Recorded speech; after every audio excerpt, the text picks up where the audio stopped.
সুপ্রিয় দর্শক, আপনারা জানেন বেশ কিছুদিন যাবৎ ইসরায়েল প্রথমবারের মতো হামলা করার পর ইরান তার পাল্টা প্রতিশোধ হিসাবে যে ব্যবস্থা নিচ্ছে তা অত্যন্ত ভয়ানক, বিপজ্জনক এবং ভীতিকরও বটে। এই অবস্থায় যে খবরটি আমাদের সামনে এসেছে সেটা হলো মধ্য ইসরায়েলে ইরানের ক্ষেপণাস্ত্র হামলায় 7 জন নিহত হয়েছে এবং রবিবার সকাল পর্যন্ত বাথিয়ামে একটি ধসে পড়া ভবন থেকে আরও 2টি মৃতদেহ উদ্ধার করা হয়েছে। রবিবার ভোরে ইসরায়েলে ইরানে সর্বশেষ ক্ষেপণাস্ত্র হামলার পর 2 মহিলা, একজন 10 বছর বয়সী ছেলে এবং একজন 8 বছর বয়সী মেয়ে নিহত হয়েছে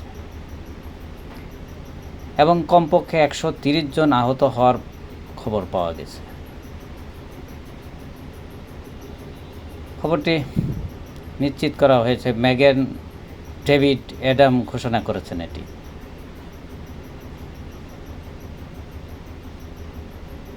মধ্য ইসরায়েলের একটি আঘাত স্থলে ব্যাপক হতাহত ঘটনা ঘোষণা করা হয়েছে। উপরন্তু হোম ফ্রন্ট কমান্ড অনুমান করেছে যে অনুসন্ধান অব্যাহত থাকায় প্রায় 35 জন এখনও নিখোঁজ রয়েছে। এই নির্মম মৃত্যু ইসরায়েলের বুকে এক শোকাবহ অবস্থার সৃষ্টি করেছে, সন্দেহ নাই, এবং তারা বিষয়টি বুঝতে পারছে বা উপলব্ধি করতে সক্ষম হচ্ছে যে যুদ্ধ কখনোই যে মানুষের কল্যাণ বয়ে আনে না, এই বিষয়টি তাদের মাথায় আশা করি এখন পর্যন্ত এটা বোধগম্য হতে সক্ষম হয়েছে। চেষ্টা চলছে উভয় পক্ষ বলা হচ্ছে যে মার্কিন সহযোগিতায় ইসরায়েল তার যে নারকীয় হত্যাযজ্ঞ চালিয়ে গেছে ফিলিস্তিনে স্থাপনা, সেখানে হামলা করেছে। এ থেকে প্রতীয়মান হয় যে ইসরায়েল তার আগ্রাসী মনোভাব থেকে এখন পর্যন্ত একটু সরে আসেনি বা অনুতপ্ত দেওয়া হচ্ছে বা প্রচারণায় আসতেছে, যা সত্যি দুঃখজনক, বিশ্বের জন্য উদ্বেগজনক এবং বিশ্বের যে পরিস্থিতি তা মূল্যায়ন করলে দেখা যায় যে এটি একটা বিপর্যয়ের দিকে যাচ্ছে পৃথিবীটা।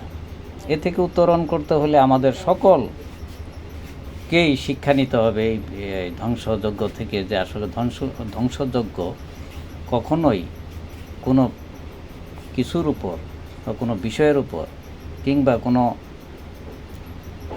দেশের জন্য মঙ্গলজনক নয়। এই বিষয়টি অনুধাবন করলে বিশ্ববাসীর জন্য মঙ্গল হবে। এখানে যারা ক্ষতিগ্রস্ত হচ্ছে মূলত সাধারণ নরনারী, শিশু, এরা। এই যুদ্ধটা মূলত হচ্ছে 2টা পক্ষের মধ্যে, কিন্তু মূল উদ্দেশ্যটা হচ্ছে যে কে এই পৃথিবীটাকে শাসন করবে, সেটাকে কেন্দ্র করে চলমান এই যে হত্যাযজ্ঞ, এই যে মেচাকার হচ্ছে বিভিন্ন জায়গায়, বিভিন্ন দেশে, এই একটা রাষ্ট্র আরেকটা রাষ্ট্রের উপর কীভাবে প্রভাব বিস্তার করবে এবং কার প্রভাব কতটুকু রাষ্ট্রে, এই বিষয়টাকে কেন্দ্র করে এটা অত্যন্ত দুঃখজনক। প্রিয় দর্শক, এই জন্য আমাদের দেশের এর থেকে শিক্ষা নিতে হবে, সময় আসছে তাই যে এই শিক্ষাটা এই জন্যে নিতে হবে যে আমাদের দেশেও এর যে প্রতিক্রিয়া আসবে না অদূর ভবিষ্যতে, বা আমরাও যে চ্যালেঞ্জের মুখে আছি সেই চ্যালেঞ্জ থেকে আমরাও যে দূরে থাকতে পারবো না, সেটাকে কেন্দ্র করে আমাদের যে সক্ষমতা আছে, সামরিক সক্ষমতা এবং সামরিক যে এক্সপার্টরা আছেন বা যারা এই বিষয় নিয়ে কাজ করেন, তাদের সজাগ হতে হবে এবং এই বিষয়টিকে অবশ্যই মূল্যায়ন করে, যথাযথ মূল্যায়ন করে এর বিপরীতে সম্ভাব্য সকল ব্যবস্থা নিতে হবে। দেখুন, ইরান বর্তমানে যেভাবে আক্রমণ চালাচ্ছে তা অত্যন্ত ভয়াবহ।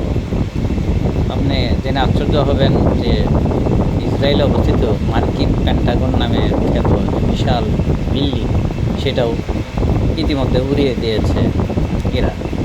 ইরানের সামরিক সক্ষমতা অবাক করার মতো, বিস্ময়কর এবং এতটা প্রযুক্তি নির্ভর যে তাদের সেই প্রযুক্তির যে থাবা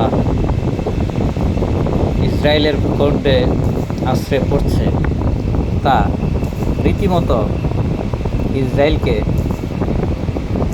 ভাবিয়ে তুলছে এবং এর খেসারত, ইরানে আক্রমণ করার জন্য যে খেসারতটা তাদের প্রাপ্য ছিল তারা সেটা হারে হারে পাচ্ছে, যদিও তারা স্বীকার করে না। তাদের বিষয়টা দাম্ভিকভাবে এড়িয়ে চলে। ইরান তার ক্ষয়ক্ষতি মেনে নিলেও ইসরায়েলের যে ক্ষয়ক্ষতিগুলো হচ্ছে সেটা মেনে নেয় না, মিডিয়াতেও প্রচার তারা করে না। আমাদেরও প্রচার করার ক্ষেত্রে অনেক কিছু হিসাব নিকাশ করতে হয়। তারপরও বিভিন্ন সংবাদ মাধ্যম ঘেটে বা জেনে যা জানা গেল সেটা হলো ইরানের সক্ষমতা ইসরায়েলের থেকে যে অনেক উপরে লেভেলে অবস্থান করছে সেটা ইতিমধ্যেই মার্কিন প্রশাসন সহ বিশ্বের সকল মানুষ জেনে গেছে। আর এটাকে এখন আর অস্বীকার করার কোনো পথ। এর পাল্টা বা এর বিপরীতে ইরানের উপর কী নেমে আসতেছে সেটা দুঃখজনক সময়ের ব্যাপার। তবে ইতিমধ্যে আরেকটি বিস্ময়কর বিষয় হলো ইরানের সাথে পাকিস্তানও যুক্ত ছিল এবং পাকিস্তানও ইরানের সাথে বেশ ভালোভাবেই লড়বে বলে প্রতিশ্রুতিবদ্ধ হয়েছে। আর দেখা যাক সামনে আরও কি।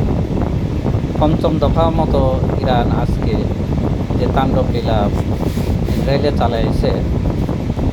চালিয়েছে সেটা বিস্ময়কর এবং দুঃসাহসিক কাজ বটে।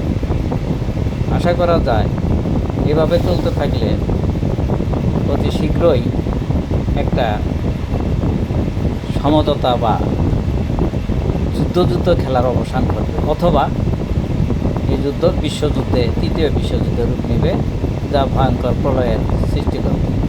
রাশিয়া, চীন,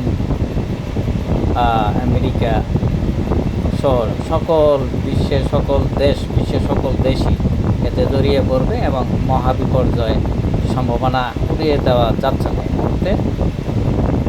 তবে এটা না হোক সেটাই আমরা চাই এবং দেশের মানুষ সহ বিশ্বের সকল সাধারণ নাগরিক এই বিষয়টাকে যাতে সচেতনভাবে প্রটেস্ট করে যার দেশের সরকারের বিরুদ্ধে, সেটা যেন অব্যাহত থাকে সেই বিষয়ে আমাদেরকে সচেতন থাকতে হবে এবং অনুরোধ করা যেতে পারে যে আপনারা এই বিষয় থেকে অন্তত বিরত থাকেন বিশ্বকে রক্ষা করার জন্য।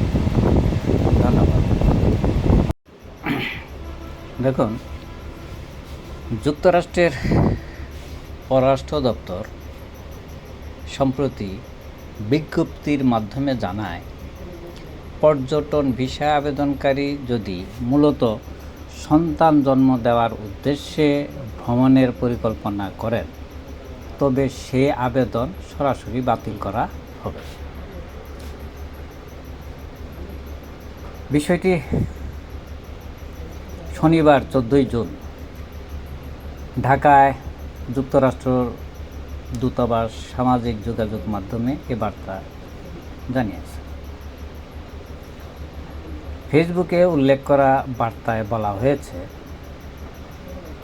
অনেক ভিনদেশি বাবা মা শুধুমাত্র সন্তান জন্ম দেওয়ার জন্য যুক্তরাষ্ট্রে আসেন এবং চিকিৎসা খরচের জন্য সরকারি সহায়তা গ্রহণ করে থাকেন। আমেরিকার এই ব্যয় করদাতাদের উপর চাপ সৃষ্টি করে। ভবিষ্যতে এই অভিভাবকেরা তাদের ভিসা নবায়নের যোগ্যতা হারাতে পারে।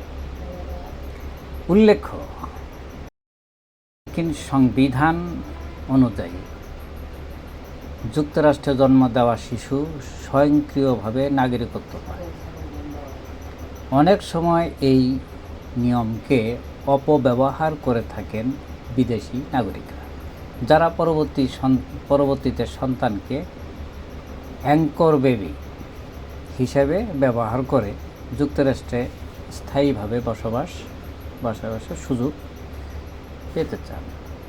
এই প্রেক্ষাপটে যুক্তরাষ্ট্র তাদের ভিসা যাচাই প্রক্রিয়া আরও কঠোর করেছে এবং অভিভাবকদের উদ্দেশ্য নিয়ে সন্দেহ হলে ভিসা প্রত্যাখ্যানের হার বাড়ছে বলে জানিয়েছে সংশ্লিষ্ট সূত্রটি।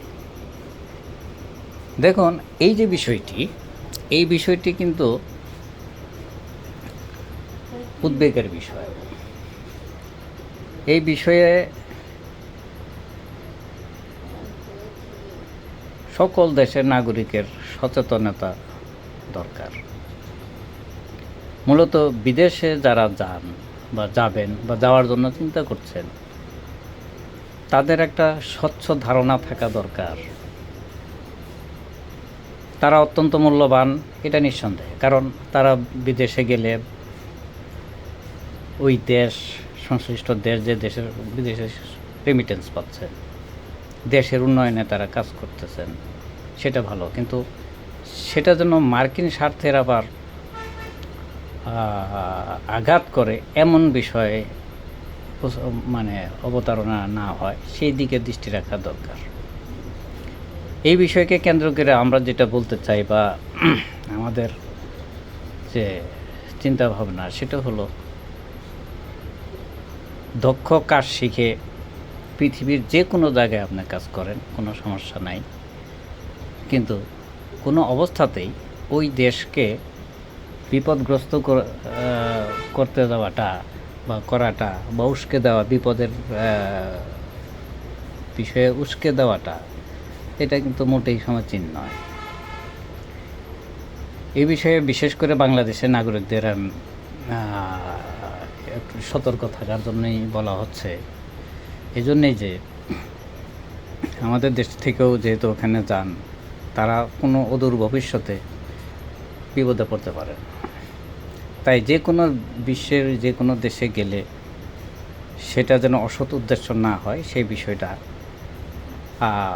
খেয়াল রাখা দরকার, যাতে এমন কিছু করা না হয় যে দেশের ভাবমূর্তি নষ্ট হয়, এই দেশের কোনো বিব্রতকর পরিস্থিতিতে আমাদের পড়তে না হয়। সেই বিষয়টা মাথায় রেখে আপনাদের এই কষ্টার্জিত বিষয়গুলো আনবেন। তো এই জন্যই বলা, এই বিষয়টা গুরুত্বপূর্ণ। এই জন্যে এটা বাংলাদেশের রেমিটেন্সে যারা বিদেশে আছেন, তারা গুরুত্বপূর্ণ ভূমিকা রাখছেন। এই গুরুত্বপূর্ণ ভূমিকা যাতে বিফলে না যায়, সেই জন্য সতর্ক থাকা দরকার। মার্কিন যে বিষয়টি, এটা গুরুত্ব দিয়েছেন, এটা আসলে যৌক্তিক এবং সে অনুযায়ী প্রত্যেককে চলা উচিত। এটা কতটুকু রাজনৈতিক উদ্দেশ্যে ব্যবহার করতেছে মার্কিন যুক্তরাষ্ট্র, সেটা অবশ্য গবেষণার বিষয়।